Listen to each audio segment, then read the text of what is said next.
Saving your first 100,000 will truly change your life.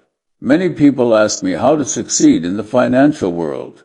They always hope for some complicated answer, ideally packed with words like beta, Sharpe ratio, and modern portfolio theory, so they can feel clever just by repeating them.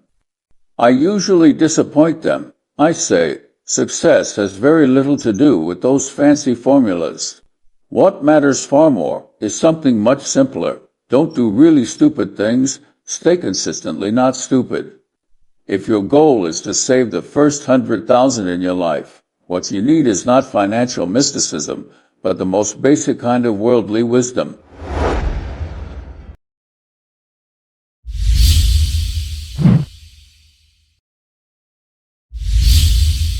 When I was young, my life was far from glamorous. Divorce, bankruptcy, losing a child. For a period of time, I lived in a shabby apartment with very little money in my pocket. Back then, there was one thing I saw with absolute clarity. I had a strong desire to become rich, but not because I wanted a Ferrari. What I wanted was independence, and I wanted it badly. I have always felt that spending a lifetime sending invoices to others is not a dignified way to live, even if many people don't see it that way. So when I urge you to save your first 100,000, I'm not talking about a cold, abstract number. What I'm really saying is, you are buying yourself a small, but very real right not to live at the mercy of other people's moods. You'll find that even a modest amount of savings subtly changes the way you see the world. You are no longer as terrified of losing your job. You dare to say no to foolish people and lousy opportunities.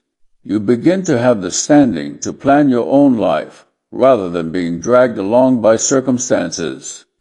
That is the real meaning of the first 100,000. If you ask me, so what exactly should I do? My answer is so simple that many people find it boring. Spend less than you earn. Always save something. Put it into a suitable account. Let enough time pass, and it turns into real money. This is a no-brainer. Many people dislike this answer because there is no shortcut hidden in it. There is nothing in it that makes you look smart overnight. Every difficulty lies in doing it, not in understanding it, but that's just how reality works. Whether you manage to save your first 100,000 is not an IQ test, but a character test. You have to prove three things. You can, over a long period, spend less than you earn. You have the patience to keep the difference instead of spending it immediately. You are willing to let time and compounding do the work for you, rather than constantly tinkering and trading. It sounds dull, doesn't it? But this is exactly where most people fail.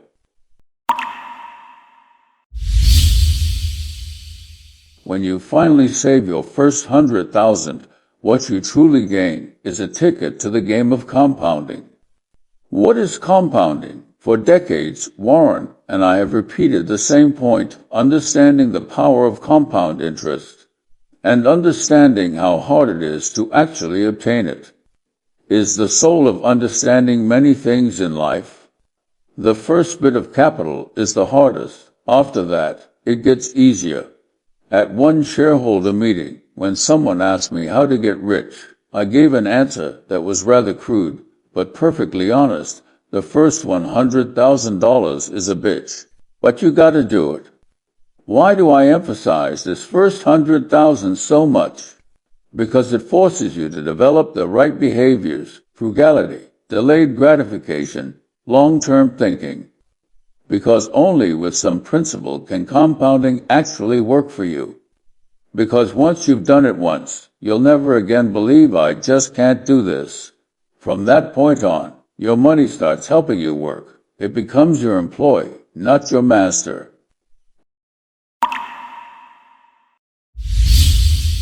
I want to remind you of something that is seriously underrated. Reliability itself is an asset that compounds over time. In my talks, I've stressed this over and over. reliability is a quality anyone can learn.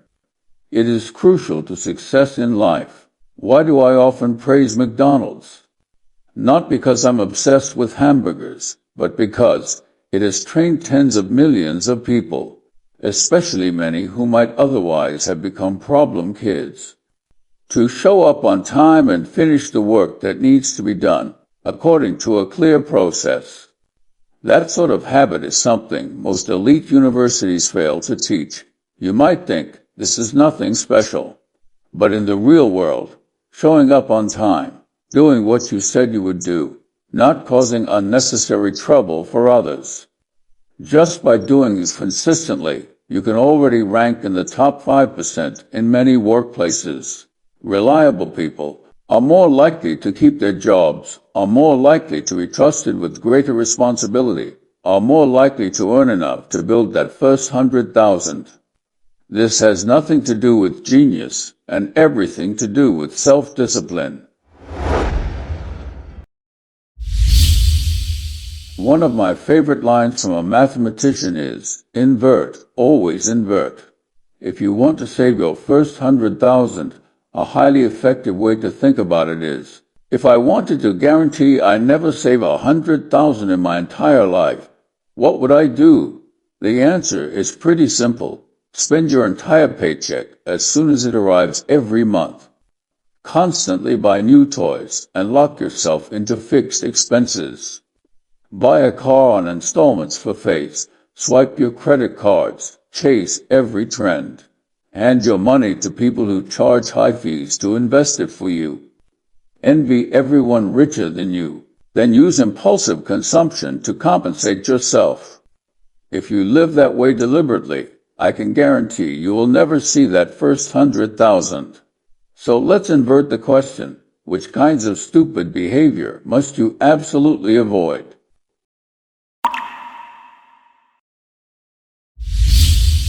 I have never been particularly gentle with the traditional investment management industry. Look at what happens. Mutual funds charge 1% a year in management fees. Add churn, subscription, and redemption costs, and you lose another 3 to 4%. Over the long term, these fees quietly eat away most of the returns you worked your whole life to accumulate. I even coined a word for this, embezzlement, the functional equivalent of embezzlement. What does that mean? From the client's perspective, these products have little to no value, sometimes even negative value, after fees. From the fee taker's perspective, this is a respectable and very stable income stream. When asset prices rise overall, the client may feel good and not notice they're being shorn like a sheep. From the customer's side, this is damage disguised as professional service. From the fee collector's side, it's industry practice and reasonable compensation. If you work hard for years to save up tens of thousands and then hand the bulk of it to such a fee structure, your road to that first 100,000 has just been deliberately lengthened by a decade. Wall Street loves a good-sounding word, diversification. In theory, diversification is right.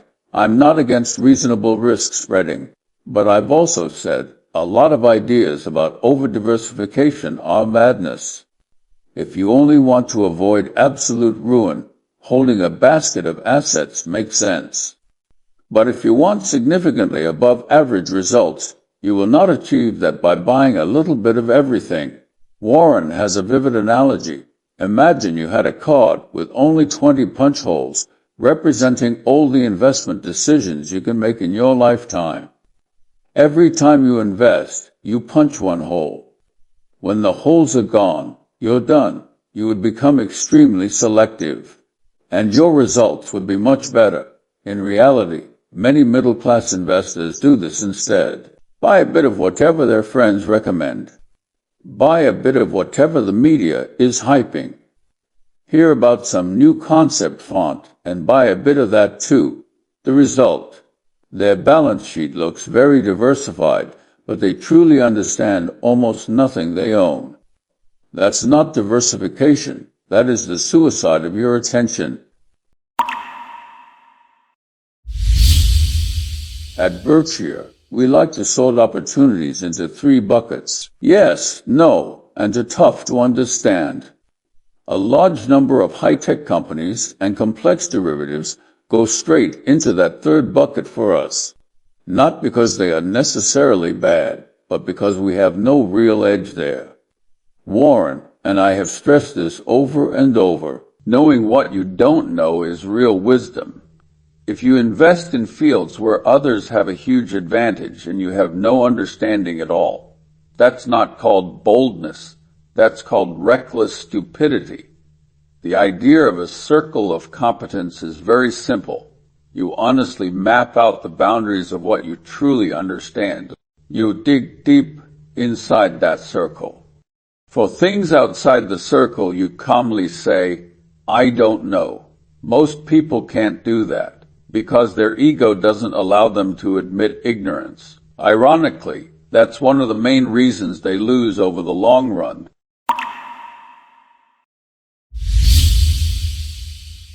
People sometimes ask me what I think about others getting rich faster than you. My answer is always quite direct. To spend your time fixated on someone making more money than you is one of the deadly sins. Envy is a particularly stupid sin because it's the only one you can't possibly have any fun at. There's a lot of pain and no fun. Why would you get on that trolley? You need to understand 2 things. There will always be someone getting rich faster than you.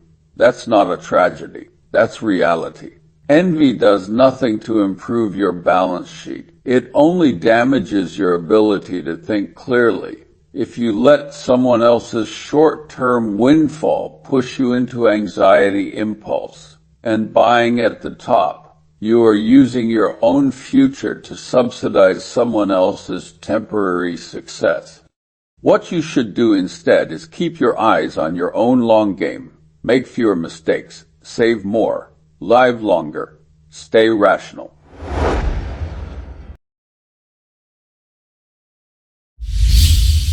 When you finally use discipline and reason to save that first 100,000, you've actually accomplished something remarkable. You've proved that you can go against human nature and do the right thing. From that point on, what you need is not just more money, but a better thinking system. One of my favorite pieces of advice is this: try to be a little wiser every day than you were when you woke up. Over time, that makes a big difference. I've seen plenty of so-called successful people who stop upgrading their brains after about 35. On this point, Warren and I are quite similar. We care a great deal about lifelong learning, and we treat ourselves as learning machines. Your first 100,000 is a result, but what's even more worth celebrating is this. Along the way, you have quietly transformed yourself into someone who can delay gratification and think long-term. If you're willing to keep going, you'll need to build what I call a latticework of mental models drawn from multiple disciplines.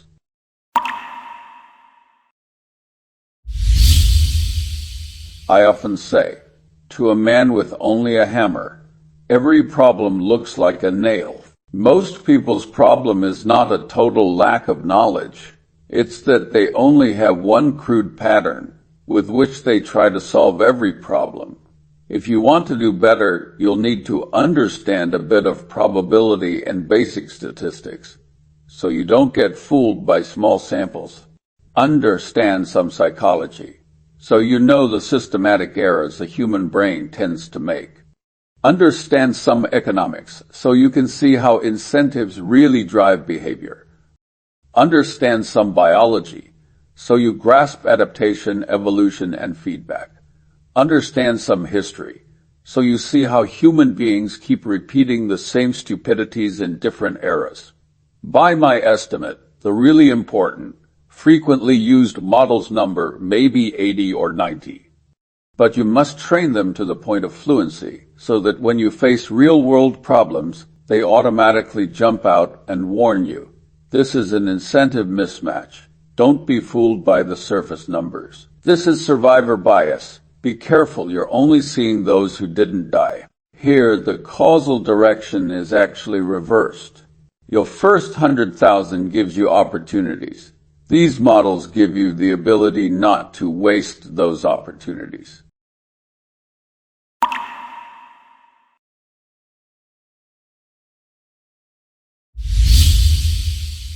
Knowledge alone is not enough.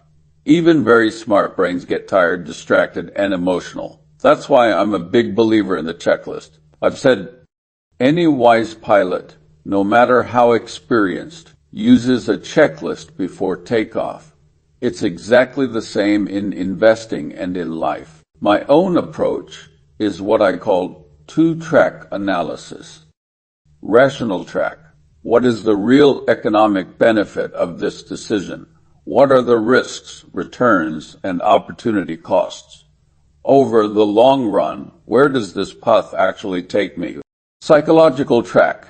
Am I doing this out of herd instinct, envy, or loss aversion? Is this situation exploiting a common human bias? For example, giving me short-term pleasure while causing long-term damage? If you are willing, before every major purchase and every investment, to spend just 50 minutes running through a checklist like this, in a serious way, the mistakes you avoid may very well be worth more than the extra returns you are hoping to earn by being clever.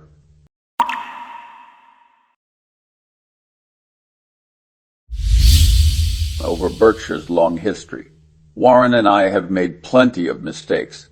Looking back, the most expensive category of mistakes were not sins of commission, but sins of omission. We saw excellent opportunities clearly within our circle of competence, at attractive or even very cheap prices, and yet we hesitated, procrastinated, got distracted, and failed to act. Later it became clear that these things we didn't do cost us billions of dollars in potential gains. So I often say, good opportunities are rare. When they come, you not only have to see them, you have to be willing to bet heavily when the odds are in your favor. For you, these might not be spectacular stocks. They might be the first month you truly start saving seriously, the year you begin systematic learning about finance and mental models, the first time you really understand a company, and then buy it at a fair price, intending to hold it long term. Many people spend their whole lives waiting for a better time, and in the meantime, they waste their most precious asset, time itself, on hesitation and regret.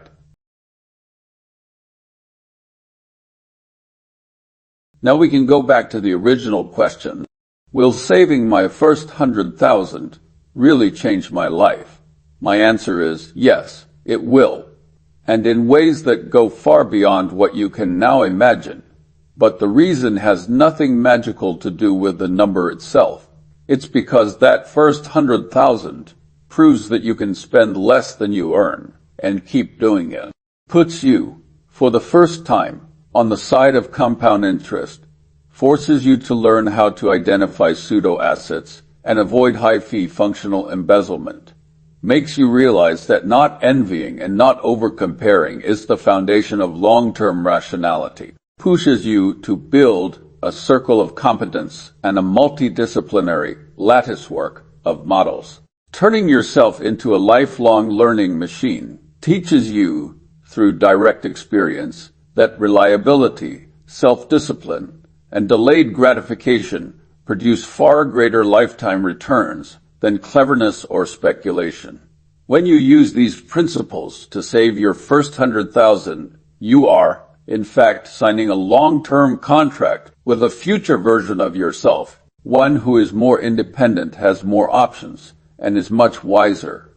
I promise you I won't squander everything today. I promise you I'll learn a bit more and make a few fewer mistakes today, so that you, in the future, can live a life that was actually worth all this effort. When that day arrives, you may look back at your younger self and say, "Thank you for listening to that simple advice. Spend less than you make. Always be saving something. Thank you for not getting on that miserable envy trolley. Thank you for grinding through and saving that first 100,000. And that, in the world of compounding, is probably one of the gentlest and yet most serious rewards you will ever receive. In the next episode, we'll go on to discuss a set of principles that are truly worth hearing 100 times over. The core ideas on wealth and clear thinking that I believe are among the most valuable things I've left behind.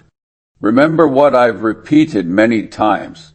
The best investment you can make in your lifetime is in continuously upgrading your own thinking system. Money will fluctuate. Markets will go crazy. Your emotions will lie to you. But a thinking system that has been forged, refined, and kept up to date will serve you faithfully for the rest of your life. If you want to understand wealth, business, and life in a clearer, more rational way, then I'll give you a very honest suggestion. Subscribe to this channel. Here we don't sell fantasies and we don't promise shortcuts. We offer just one thing, world-class wisdom to help you build stronger financial thinking, deeper financial literacy, and sharper business insight. That is the kind of capital no market crash can ever take away from you.